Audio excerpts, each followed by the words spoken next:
We at the Bitter Birds would like to celebrate the life of Philadelphia Flyers founder Ed Snyder today, passing away at the age of 83. We got a full panel on board tonight. We got Bill Leifholtz, we got Caleb Weiler, we got Brian Wright. I'm Adrian Fedque. So first things first, we have to talk about Mr. Snyder. What are your guys' thoughts on the passing of basically a legend? Yeah, you said it. A legend in Philadelphia sports. The tough day. I think most of the Philadelphia sports community had known for a while that he'd been struggling with bladder cancer. So it's not exactly unexpected, but still very difficult. Without Mr. Snyder, you don't have the Flyers, you don't have Comcast, you don't have WIP, you don't have the Wells Fargo Center. So it's just a giant in the Philadelphia sports community. Very difficult day. Yeah, definitely not how I wanted to wake up with this morning. I woke up and looked at my phone expecting a nice good morning text from Adele, and I see that Ed Snyder passed away, so that was definitely a bummer, and I wanted to go back to sleep, but did not. Ed Snyder has made this certain Philadelphian very, very happy over the last couple of years, grew up playing and watching hockey.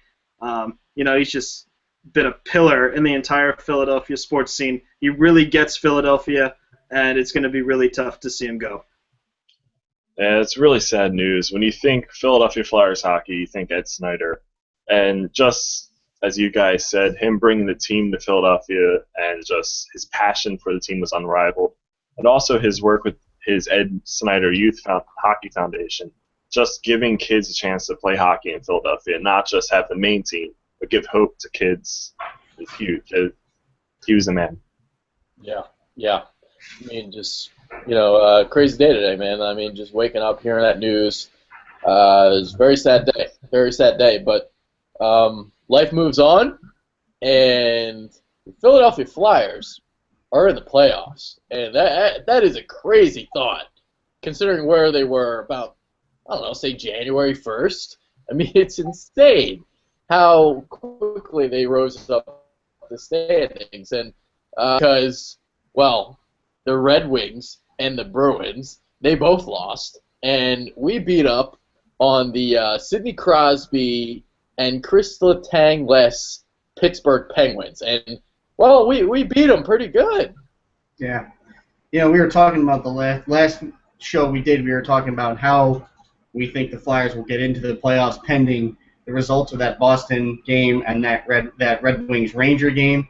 And I think Caleb and I both said we expected the Bruins to have an easy time with the Ottawa Senators.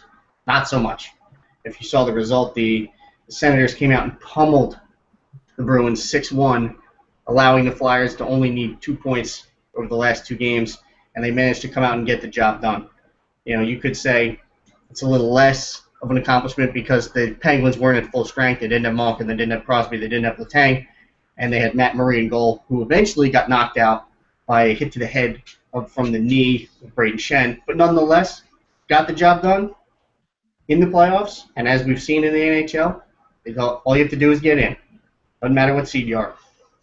Yep. We got to really thank the Boston Bruins for their tremendous losing streak at the end of the season. They were first in the Atlantic at one point. They were really killing it, and they just started losing and losing and losing and ended their season with that horrid loss against the Ottawa Senators. And that's really what pushed us into the playoffs, because had that not happened, Detroit would have been pushed back to the wild card and the Flyers would have been out. So huge couple wins for the Flyers this week, playing against Pittsburgh and New York, playing their B and C team respectively. They weren't huge wins, but they were wins that we needed, and they went out and they got them. And I'm really looking forward to playoff hockey this time of year. Yeah, Flyers were definitely handed a few gifts Saturday with both of those losses, and keeping Crosby and Letang out of the lineup. And the place was rocked. Wells Fargo Center was crazy. It was so loud on the broadcast. It was amazing. Giroux led the way. I think he had 7 shots or something. And Wayne Simmons was tremendous in Saturday's game with both his goal and then Belmar's empty netter. So it was, I loved their intensity, even though Pittsburgh didn't have their A squad, but it was a great game, and they came up big. So. Yeah, I really would like to thank Sidney Crosby, out with vaginal cramps and couldn't make the game, couldn't play. But Bill, you said it, man. Wayne Simmons was amazing, and I'm not talking about just knocking out the camera once the Flyers basically clinched that playoff spot. He was incredible in that game, and I want you guys to talk about just how great he was. You've seen since Simmons came over in the trade with LA, I believe it was the Jeff Carter trade that brought Simmons. Either Carter or Richards. One of the trades. Richards? Yep. Yeah.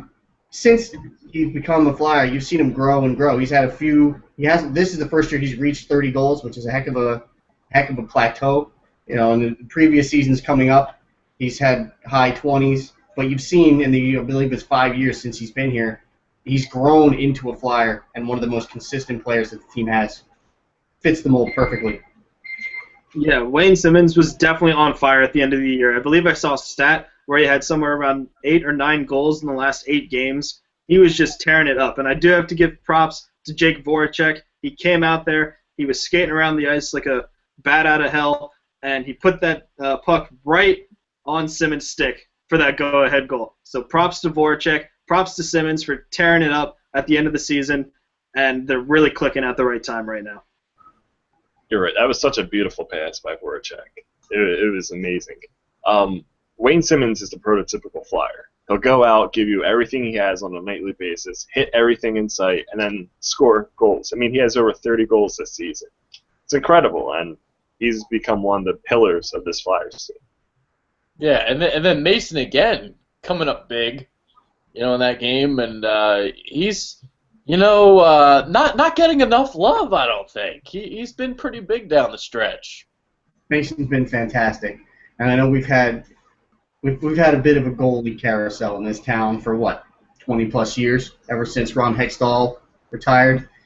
I don't want to say Steve Mason is on the level of Ron Hextall, but you can't make an argument that Steve Mason is not a #1 caliber goaltender at this point. He has carried the Flyers for periods of the season, and he's definitely earned his #1 spot.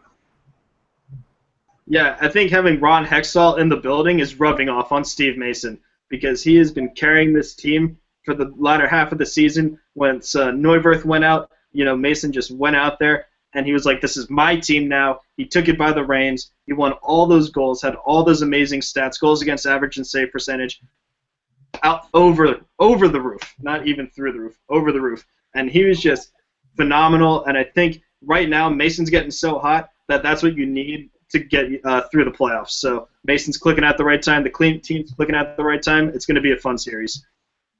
To tell you the truth, I was never a big Mason fan, and Caleb knows this. He wanted me to he hated my opinions on it. I wanted Neuwirth to be the starter earlier in the season when Steve Mason was having issues and his play wasn't as best, but I'm glad he proved me wrong.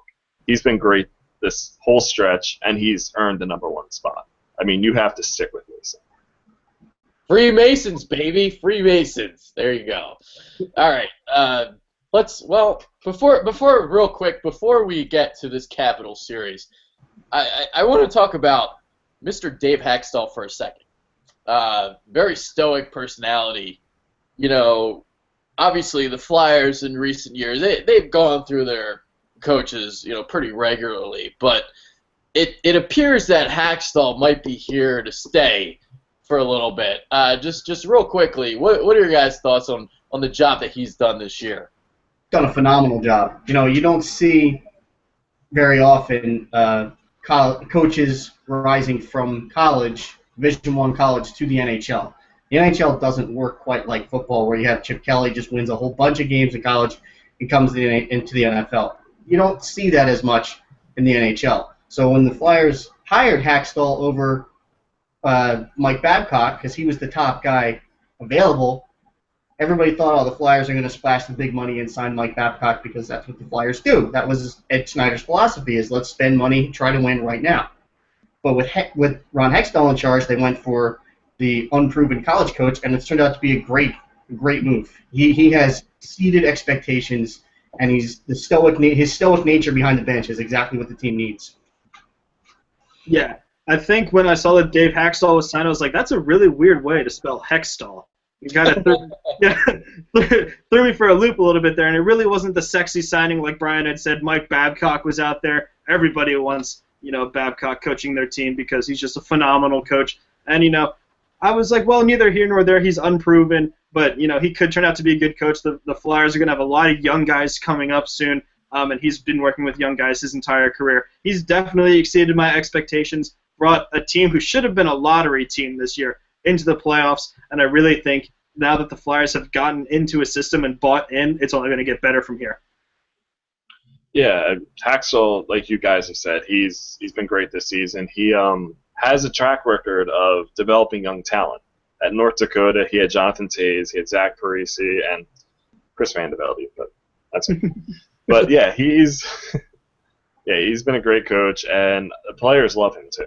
So I can't wait to see his gaze, his scary gaze from the bench at the refs for this whole playoff series. Yeah, man, I really love that stoic nature about him. There's something about that, being stoic for a coach. A guy that doesn't get too emotional, just stays in the moment. Yeah. So I love it. I really do. And he still smiles with it. No, good. If you remember when he was hired, like you said, when I looked at my phone and saw on my phone, Flyers have hired Dave Hackstall as new coach, my first thought was, who the hell is that? But when you started seeing the TV coverage of it, the one thing that became clear was the Hackstall stare. That the guy has an aura, and it's translated perfectly to the NHL. Yeah, I was just gonna say the nice thing about Dave Hackstall though is he does smile more than Craig Berube. Cranky Craig. Yeah, seriously. Berube was just a joke, though. It's a joke. All right, we're playing the Capitals. That's what's happening. President's Trophy winner, and well, there's some hope because out of the 29 previous President's Trophy winners, only 8 have gone on to win the Stanley Cup. The Capitals, of course, have been a team that have, known to a little choke job in the playoffs, just like Jordan Spieth on Masters Sunday. So I'll ask you guys, what are the chances that the Flyers can actually pull this off? To be honest with you, I think their chances are above 50%. I don't want to say they're real high because the Capitals are an outstanding team, but in the NHL, as you've seen, it doesn't matter what seed you are. If you get in, you have a chance. And we know that the Capitals struggle big time when it comes to the playoffs. They've got plenty of talent. Ovechkin, Evgeny Kuznetsov, Nicholas Backstrom, and Braden Holtby has been a monster in goal. But the Flyers did fairly well against them in the regular season, went 2-2. So and the Flyers have been playing playoff hockey for the last couple of months. So they're not going to be afraid of any of the big games that are coming up in Washington and then at home. And we know that the Wells Fargo Center when the Flyers are at home in the playoffs is outrageous. So I think their chances are pretty good. Yeah, I definitely agree with Brian. Like you said, they split the season series 2-2 with the Capitals. Holtbeast has been killing it all year. He's been a great goalie. He tied the single season record for wins with Martin Brodeur. So he's been standing on his head all year. And wins is more of a team stat than a goalie stat. Not to take anything away from Holtby, but the Flyers can definitely get to him. The Flyers have a knack for getting under the skin of their opponents in a series. And while in Game 1 in Washington, I'm sure that building will be rocking. The Flyers are going to bring it back for Games 3 and 4, and I think they'll pull the momentum in and hopefully win the series. I'm going to be your pessimist. I think the Capitals are going to win the series in 6. The Flyers do match up well against the Capitals. They play them hard, as we saw this whole season series. It's been a 2-2 split. But I don't know. I just think there's too much depth that the Caps have. They have, obviously, Ovechkin, Backstrom, Oshie, Kuznetsov, Burakovsky, and they have Mr. Playoffs, Justin Williams now. That was a smart signing, and they knew they were going to make a deep run. But also, Braden Holtby, like you guys said, he's been the Holt Beast, and he's going to win the Vezina Trophy this season, hands down, no question. So, I mean, the Flyers are going to be playing in Ed Snyder's memory and his honor, but I just think that the Capitals are just too good, and that their depth will prevail. I mean, I hope the Flyers win, but I just don't see it. You're not being a pessimist. You're just being a realist. See, we're all a little biased on this show, and you tend to be able to put that aside. So, and by the way, for the viewers out there, Bill is never wrong. So basically, we're screwed if he predicts that we're going to lose. See, if you guys didn't tune in last week, Bill last year, well, let's just say that he did the NHL.com sweepstakes, and he got all the way to the Stanley Cup Finals unscathed. He got every single series correctly somehow. I have no idea how you did that. That is just insane. But unfortunately, he picked the Lightning to beat the Blackhawks in the Stanley Cup Finals. So Bill, you're wrong there. So I don't know what the hell's wrong with you, not being able to get everything right. But yeah, that is very, very impressive. I mean, that's awesome. But switching topics here. Just talking about Ovechkin real quick. Alexander Ovechkin, 30-year-old now. I mean, all the gray hairs that he has. You know what? I was like, talking to you guys pre-show, like talking about the one little gray hair on my beard. Well, this motherfucker's got like gray hairs all over the place. It's insane. But third straight year that he's over 50 goals. He's got 50 right on the number. 71 points in all. So. Vezina Trophy winners, the Washington Capitals. If you're the Flyers, how do you deal with not only him but Nicholas Backstrom? It's an excellent question. I'm sure Dave Haxtell will have a much better answer to that than we have, because right now you just have to make sure you check hard, make sure you stay with your man. You got to stay as close to Ovechkin as you can. He likes to float around the circles and wait for those one-timers. And if he gets a hold of, especially if they're on the power play, if he gets a hold of those one-timers, as you've seen in the last game that Flyers played against the Caps, which we did win, he had one that was an absolute rocket from the slot in the left circle, I believe, that Mason had no chance on. So if you're the Flyers, just keep an eye on where 8 is at all times. Yeah, I got 2 players that are going to shut the Capitals' top line down. We're going to go Sean Couturier, defensive stalwart. He's always out there going against the team's top lines. You saw what he did against Malkin in the last Flyers playoff series against the Pens. Totally frustrated him, kept him to minimal points. I think he's going to be out there every time Backstrom and Ove are out there. And I think Mason's going to channel his inner last name and build some brick walls in net. He's going to keep those pucks out of the net, and Couturier and Mason are going to bring the Flyers to a round 1 victory. I love it. I think you're right that the key to stopping them is Couturier, who's pissed off Malkin in the past, and other big-name players. He's going to have to do that. And also the fourth line. The fourth line has been great lately. Ryan White, Chris Vandevelde, Pierre-Edouard Bellemare, their checking line, they wear the other team down. So if you stick them on their first or second line, that will wear the team down the line, and hopefully, I'm wrong and the Flyers win. Well, you just brought up that fourth line. That brings me to this question. So, name a guy, like a standout player that many people might not be talking about, that might shine in this series. Do you want one for the Caps or for the Flyers, or just a player? For the Flyers. Let's see. You know what? I think Couturier is going to get it done offensively and defensively in the playoffs. He was a monster in junior on the offensive end, and since he's come into the NHL, he's been more of a defensive star. I think this is going to be his series where he's going to pull a James Van Riemsdyk from a few years ago and have a monster playoffs. Yeah, I'm going to go with Michael Raffl. He's kind of had a quiet season, but he's quietly put together a really good campaign, somewhere around 40 points, I believe, which is pretty good for a second or third liner. He had 3 points in the last game, albeit against a C team, let's be honest, with the Islanders. But I really think that that's going to boost his confidence going into the playoffs. He's going to play hard. He's going to grind up against the boards. He's going to go through the cycle, and he's going to get us a lot of wins. I like both picks. I'm going to stick with the Wayne train. Wayne Simmons, he's the heart and soul of this team. If he continues to hit the Capitals, to score goals, and just get under their skin, it's going to be a hard series for the Capitals. Okay. All right. I like it. I like it. I like it. Really, really good there. Just getting back to Ovechkin for a second. Well, you guys know I'm Ukrainian, so he's Russian, and we have to beat him. We have to beat him. So that's all I need to say. All right. We'll do predictions. I know Bill's already given his, but we'll go around the table. Prediction time. Who do you guys think is going to win the series, and why?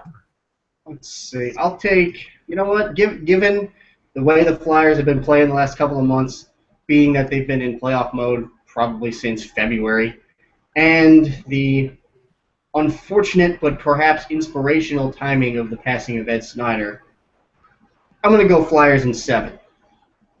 I think Ghost scores your overtime winner in Game 7 to send the Flyers to the second round.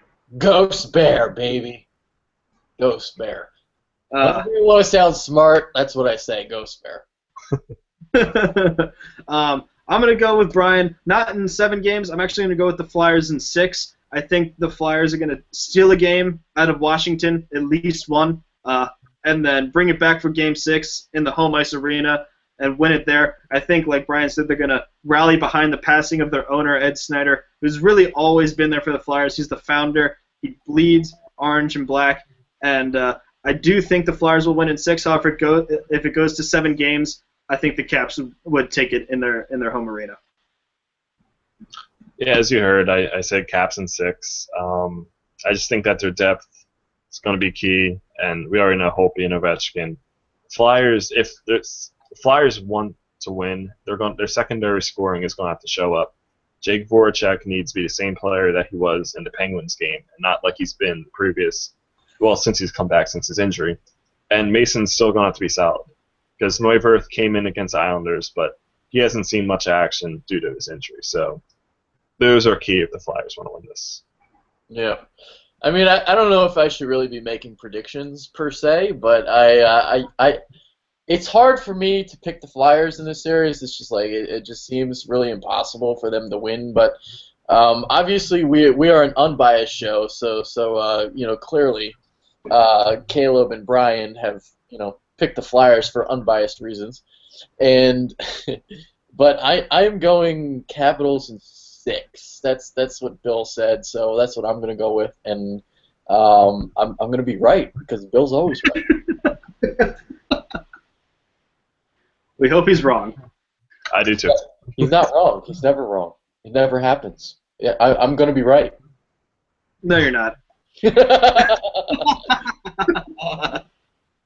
Oh man! All right, so we just got the Flyers, prediction out of the way. But obviously, there's a couple more series going out there, in the Stanley Cup playoffs. So we're going to talk about the Penguins and Rangers right now.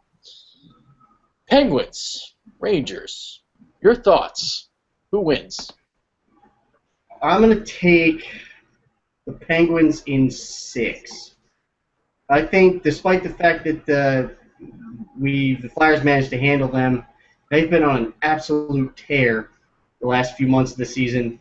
They don't have Malkin, but Crosby should be back. Matt Murray, if he doesn't have a concussion from the hit on Shen, Matt Murray is going to take over for Marc-Andre Fleury, whether Fleury likes it or not, because that kid is special.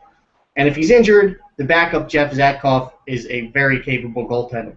And the Penguins have been just rolling through their schedule the last few months. Kessel's been scoring, and Letang will be back in the lineup. He didn't play against the Flyers. And I think the Penguins, I don't want to say have an easy time because that series is always physical, but I'll take the Penguins in 6. Yeah, and disclaimer, non-homer pick. However, if it ends up in a goalie battle between Lundqvist and Zatkoff, I'm taking Lundqvist all day. Both teams are riddled with injuries. Penguins are missing Malkin. Right now they're missing Murray and Fleury. I don't know if either of them are going to be able to play early in the series. The Rangers are missing their captain in McDonough. I wouldn't be surprised if they saw him back earlier than expected, though, because it is the playoffs. So I'm actually going to take the Rangers in 5, because I really think that if the Rangers can get to Zatkov early, if the Penguins are gonna ice Zatkov for the series, if they can get to him early, they have a pretty good chance of ending the momentum that the Penguins have had for the second half of the season. Yeah, it's tough to bet against Lundqvist in the playoffs. I mean, he's an amazing goaltender, but I'm going to bet against him. I'm going to say the Penguins in 7, just because this is going to be a heavy series. They're all going to be hitting each other. It's a division rivalry. And I think Fleury's been skating, so he might be back to start. If he's not, hopefully he'll be back soon for their sake. I don't care. But I just think the Penguins have so much talent, but the Rangers were missing McDonough and Girardi, but I think Girardi might play. But it's going to be a great series, and it's going to go back and forth. So I just think Penguins in 7. Wow, Penguins in 7. See, I'm thinking like Penguins in 5, but what the hell do I know? Because I think they've been so hot, playing. I really shouldn't be giving my opinion, but they've been playing so well that, last month of the season they've been playing real well, and Sidney is obviously going to be back from his vaginal cramps, so I think they'll be ready to go, and Penguins are going to win the series.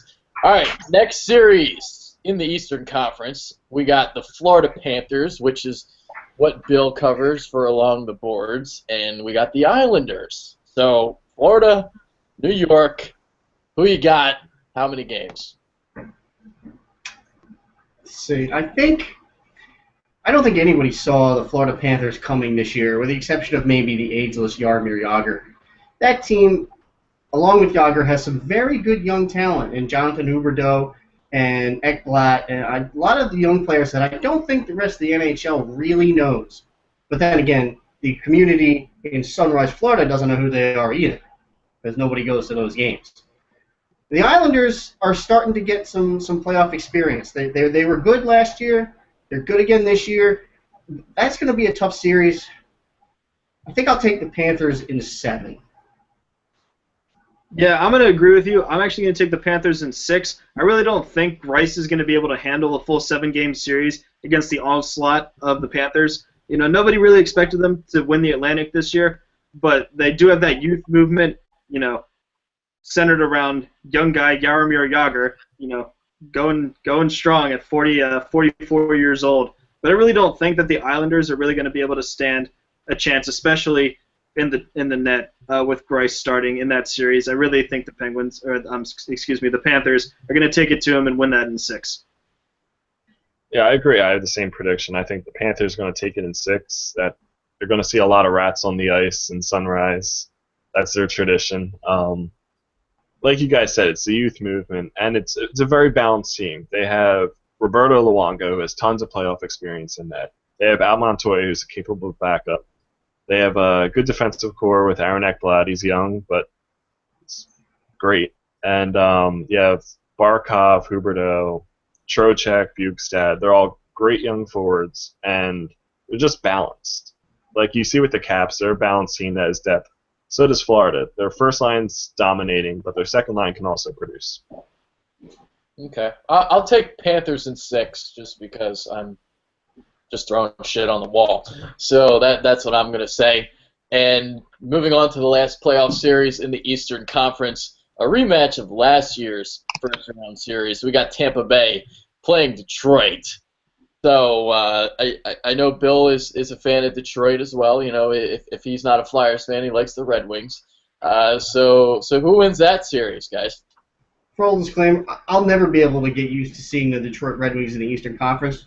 Just never. But of the Eastern Conference series, I think this one is going to be the most lopsided because the Tampa Bay Lightning are riddled with injuries. Steven Stamkos is out. Tyler Kennedy just looked like he got a concussion. He got driven into the end boards a couple of games ago, so he might be out. The Red Wings with Datsuk and Zetterberg and their stable of young talent are riding the momentum of getting in the playoffs for the 25th consecutive year. I think the Red Wings roll. I think the Wings win it in 5.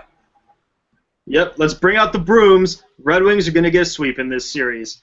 Like Brian said, Lightning are riddled with injuries. No Stamkos, no Strawman, missing a bunch of other players. I think the Wings, talk about having something to play for. Datsuk's retiring after this year. They probably want to really get him that cup before he goes back to Russia. So I'm definitely going to go with Red Wings with a sweep 4-0 in this series. Yeah, they're definitely going to have motivation for Datsuk leaving, and I think he's going to have a little something to show there, too. I say the Red Wings in 6 over the Lightning. Their injuries are going to hurt the Lightning really bad, but I think Ben Bishop is going to steal them a few games, and that they can still produce, but the Red Wings overall are going to show why they've been in the playoffs for 25 straight seasons. It's longer than I've been alive. Yeah. That is insane. 25 years, shit, man. And, well, you just made me feel old because I'm not 25 years old. I'm over that, so that's all I'll say. But octopuses for everybody, octopi, whatever the hell you want a plural word for that. But I'll take the Red Wings. I'll say 7, just to spice it up a little bit. So there you go. All right, Western Conference. We just got rid of the East. Time to go to the West. And we'll start with this reigning and defending Stanley Cup champion Chicago Blackhawks going up against the Ken Hitchcock-led St. Louis Blues. And, well, some of you fuckers actually think that the Blues might win this series. You know, I think this is going to be one of, other than the Homer Flyer series that we'll all be watching, I think this is the most interesting series of the first-round matchups. Those two teams have battled each other tooth and nail in the regular season. They've had some incredible playoff series. It's hard to count out the defending champs when you've got Kane and you've got Taves and you've got probable Rookie of the Year winner Panarin. But I think it should be Ghost. Full, a little biased. I think it should be Ghost because I could score 40 goals with Patrick Kane feeding me the puck. But I'm gonna take the Blues in 7. I think this is the year the Hawks get unseated a little bit.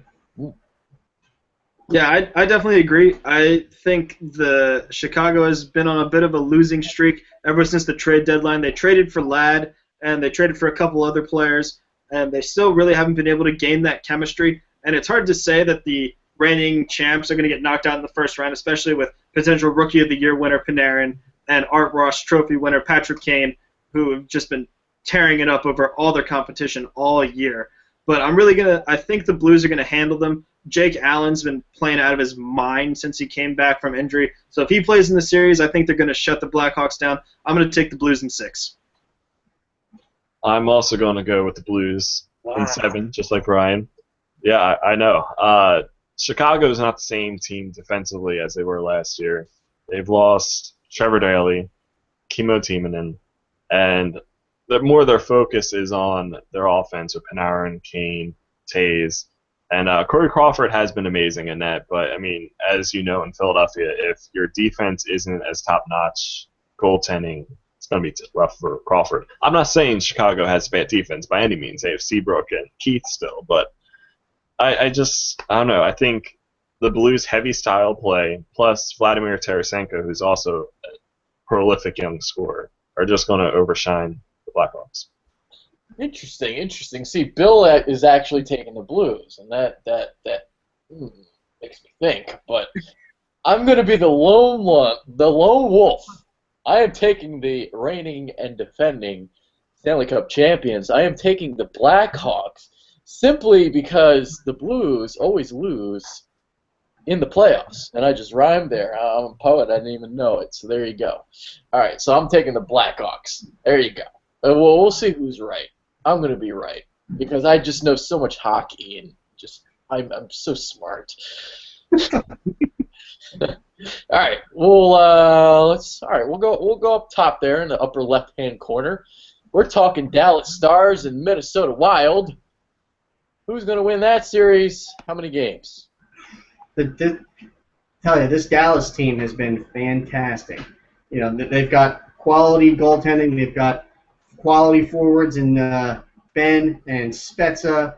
They've been outstanding this year, and I think Minnesota has been up and down. They fired their coach Mike Yeo about midway through the season, and they've been good enough to get in. But I think Dallas is going to handle them rather easily. I'll take the Stars at 5.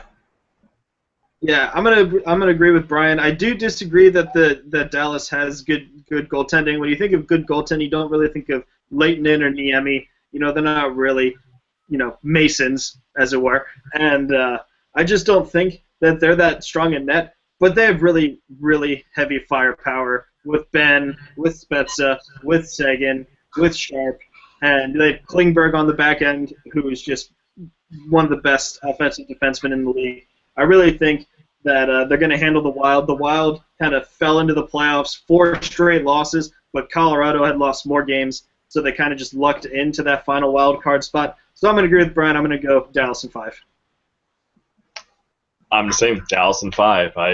I just don't see for the Wild, who like you said, they limped into the playoffs. And if the Avalanche didn't have Duchesne or McKinnon out, the Avalanche would be in that playoff spot. But the Stars, they have it all. They're balanced as well. They have the scoring, they have the defensemen, and they have a good goalie tandem. Not great, but serviceable. So I think they'll make a run. I mean, they were amazing earlier in the season. Yeah, go ahead, Brian. I like Niemi though. I mean, Kari Lettonen's up and down, but I like Niemi. I think if they need to lean on him, they can. Okay. Well, I'm going to take the Stars in 4. Tyler Sagan, bitches. That's all I got to say about that. He's a pretty good player. All right. Anaheim Ducks, Nashville Predators. Interesting series there. Now, you guys are real high on the Ducks. The Flying V. Flying V, absolutely. I like this Nashville team because I've always kind of liked Peter Laviolette. It might be a little biased, but Nashville's a little bit. Nashville's that team that's full of players that you really don't know unless you really follow how. But they've been a very good team for a long time. For not going to say a long time, but for the past few years, they've been a very good team. But the Ducks are just on another level. Despite the fact that they started the season horribly, I think they won maybe 1 or 2 of their first 10. They roared through the rest of the season and ended up winning that Pacific Division. So I'm going to take the Ducks in 6. Yeah, the Ducks are actually my second favorite team because who didn't love the Mighty Ducks growing up? Let's be honest.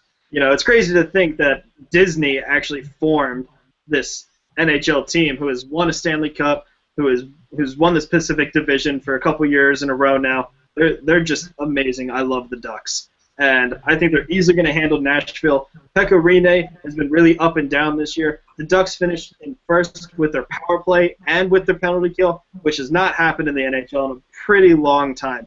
So that really speaks volumes because in the playoffs, you really need to be able to handle your competition at special teams because everybody's on pretty even ground at even strength. So I'm going to take the Ducks in 4. I like it. I want to go Brian. I have the Ducks in 6. It's going to be really tough to shut down the duo of Scory Perry and Ryan Getzlaf. And also, don't forget about Ryan Kessler. He's a great two-way forward.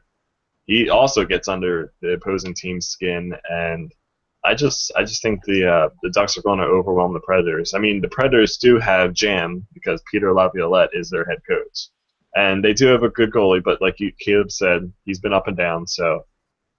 It's going to be a good series. It's going to be fun, and I think the Ducks are going to prevail.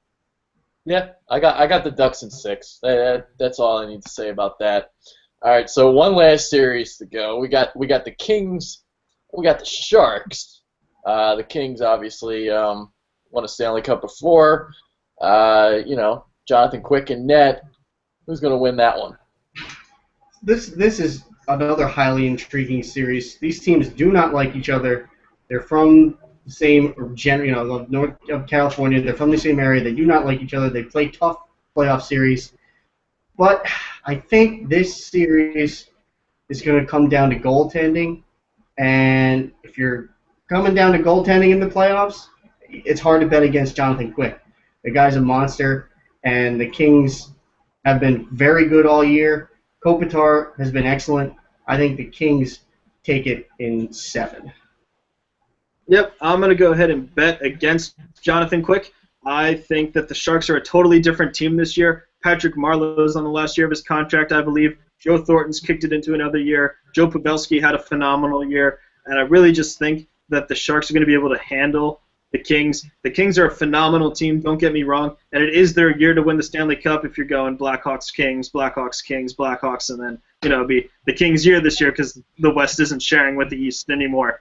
But I really think the Kings are going to jump out to a 3-0 lead and then get reverse swept by the Sharks in 7. Ooh. I like that. That's a bold prediction with the 3-0 starting out for the Kings. I'm going to say the Kings over the Sharks in 5. I just think that the Kings' defense is just too suffocating. Their style of play is, based on the goal out, and they have Drew Doughty on defense. Like Brian said, Anze Kopitar has been great. Jonathan Quick is phenomenal. He's led them to Stanley Cups already.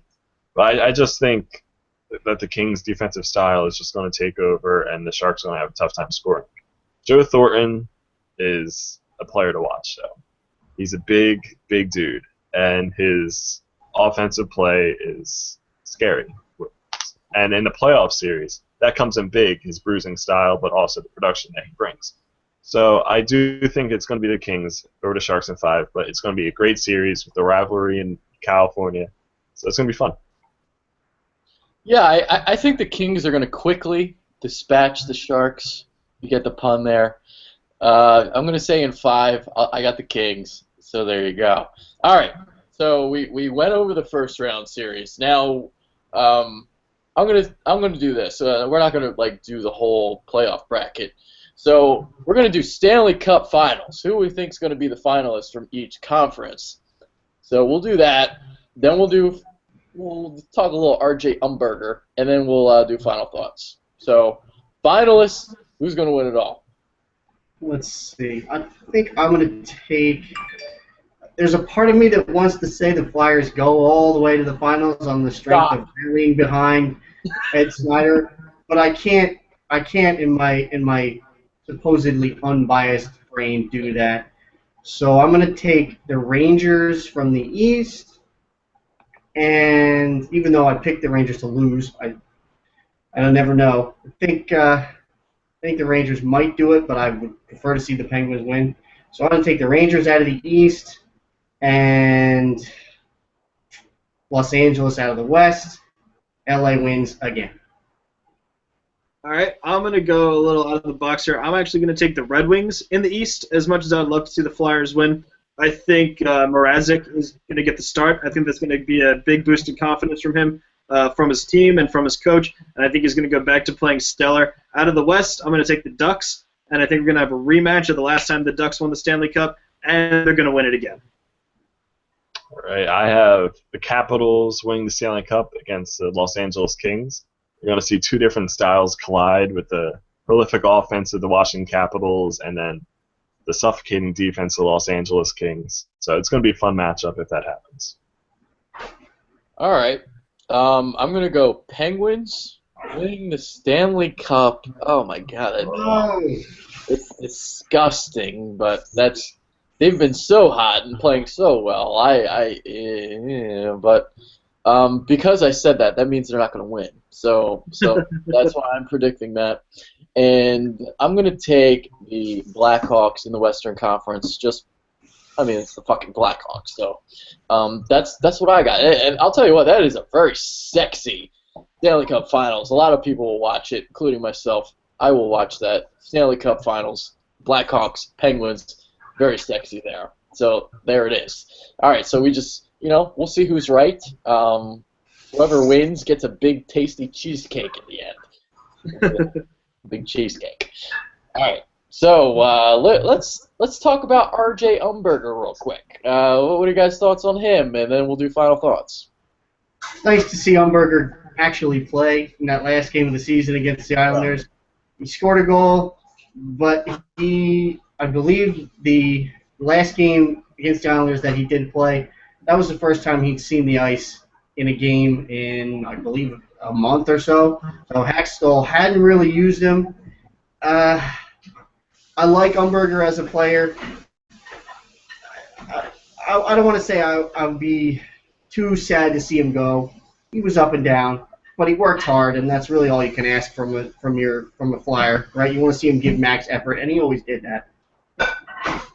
Yeah, for me, RJ Umberger, I was at a game with Adele last year or the year before that, and the guy behind us yelled, RJ Umberger, you're a dumpster fire! And then he proceeded to score the sickest goal of his career all the time. So it was good to see him get a goal. I don't think he's going to be back with the Flyers next year. I think they'll buy him out, reduce that cap hit to bring some of the young guys up because Voracek's contract extension is going to go into effect. They need to re-sign Shen. They're going to have to re-sign a couple other people. So it's definitely good to see Umberger get that goal as a Flyer, probably in his last game. It'll be sad to see him go, but not really. Yeah, I agree. He's making $4.5 million to sit on the bench, and I'm glad he got in last night's game, scored. I liked Umberger in his first tour of duty with the Flyers, but his play severely declined since then, and I hope he is bought out. All right, so there it is. All right, so we'll do final thoughts right now, and then we'll get out of here. I am starving. I mean, we did the Philly influencer tailgate today for the Phillies game. It took me 2 hours to get home because goddamn people in the parking lot don't know how to drive. So I was just sitting there. So I still got the Burger King bag right there. I got my Angriest Whopper and I got a Big King in there. So I'm starving. So let's do final thoughts and let's get out of here. Final thought, awesome to see the Flyers get in the playoffs and break the lengthy drought of Philadelphia teams making the postseason. And as we talked about Ed Snyder passing earlier, very unfortunate, but it was coming, unfortunately, because he was battling cancer. But they have to move forward, and I think the timing of the passing will actually help the Flyers remain motivated during the playoffs. And I have to throw in my little Union tidbit. They won again on Friday night, beating Orlando City FC with a free kick from Tranquilo Barnetta from 25 yards out. If you want to see some good soccer, get down to Talent Energy Stadium and see a Union game. They're an up-and-coming team. Might be the second team to get into the postseason in 2016. There you go. Final thoughts. We know Snyder family in our thoughts and prayers, and we hope that Ed Snyder rests easy and that he's going to be watching us. Hopefully win the Stanley Cup this year, even though I didn't predict that. That would still be nice. I think the Flyers are going to rally behind Ed Snyder's passing and really give us a show for the playoffs. This next week is definitely going to kill me, and hopefully I'll be back on next week if I'm not dead. This is one of my favorite times of year. The Stanley Cup playoffs is the best playoffs of any sport, major sport. It's just a fact. There's no argument there. And the Flyers are going to have a tough time with the Capitals, but I really do hope that the Flyers make Ed Snyder proud.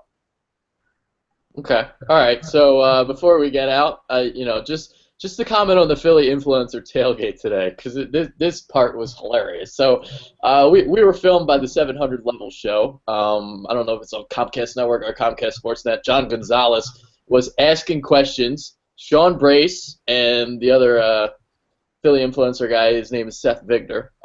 So they were asking how you spell Pete McCannon. Sean Brace completely hammered, completely butchered the name. It's just hilarious watching it. And then they had the bonus round where they asked Seth about Jonathan Papelbon. Now this is where I come into play because you can hear me in the background and I'm trying to give him hints and all you can hear me say is Pabst Blue Ribbon. That's all I kept saying and he still couldn't get the goddamn name right. So finally I just yelled Jonathan Papelbon and I got the question correct. So hooray me. I don't know why I wasn't involved in the first place. I got there a little late, so I couldn't get in on time. But yeah, that was real funny. Pete McCannon. Brace was like MacKinnon or whatever the hell he said. He just completely butchered it. So the real question is, how do you actually spell it? Yeah, that was my next question. How do you spell it? Okay, MacKannin. There it is. You go. There it is. I should have been on the show. I know that shit. I'm gonna get through. So yeah, so you had. I'm trying to remember the questions now. So you had to spell that, and there was three questions. There was who was the lone all-star on the Phillies last year. Oh, that's the other one. The second question was what was Mickey Morandini's number? 12. There it is, Brian, right away. Nice. Nope. Brian, right away. Look at that. See how you Nice. didn't even try. He That's wears how- 12 currently. He's the That's first how person good I to am. wear I don't 12 even right try to use puns, and I got puns for days. Right away, Brian got it. now. Yeah. Also got to give a shout out for Aaron Nola setting a career high with 9 strikeouts today. There it is. So there it is. All right, Aaron Nola. Don't get confused, Nola, with New Orleans, Louisiana. Don't get it confused. Aaron Nola on the Phillies, killing it. Unfortunately, Pete McCann fucked up today, but it's okay. We're not a good team, so we're not expected to win many games this year. Although Brian thinks we're going to win a little bit more, but that's like another show, maybe another final thought. Maybe we'll get Brian on a Philly show. We'll see. Let's do it. But what's that? Let's do it. All right, yeah, I'll get you on. Yeah, we'll do something. Unfortunately, the Phillies aren't very good, and it's hard to do a show with them, but we'll figure something out in the near future. With that being said, the full panel today, big playoff preview, Brian Wright, Caleb Weiler, Bill Leifholtz, I'm Adrian Fedke. Obviously, unfortunate news today with the Ed Snyder passing, but let's go Flyers, and let's hope that they go a little bit further than Bill and I think. So there it is. We're out of here. Later.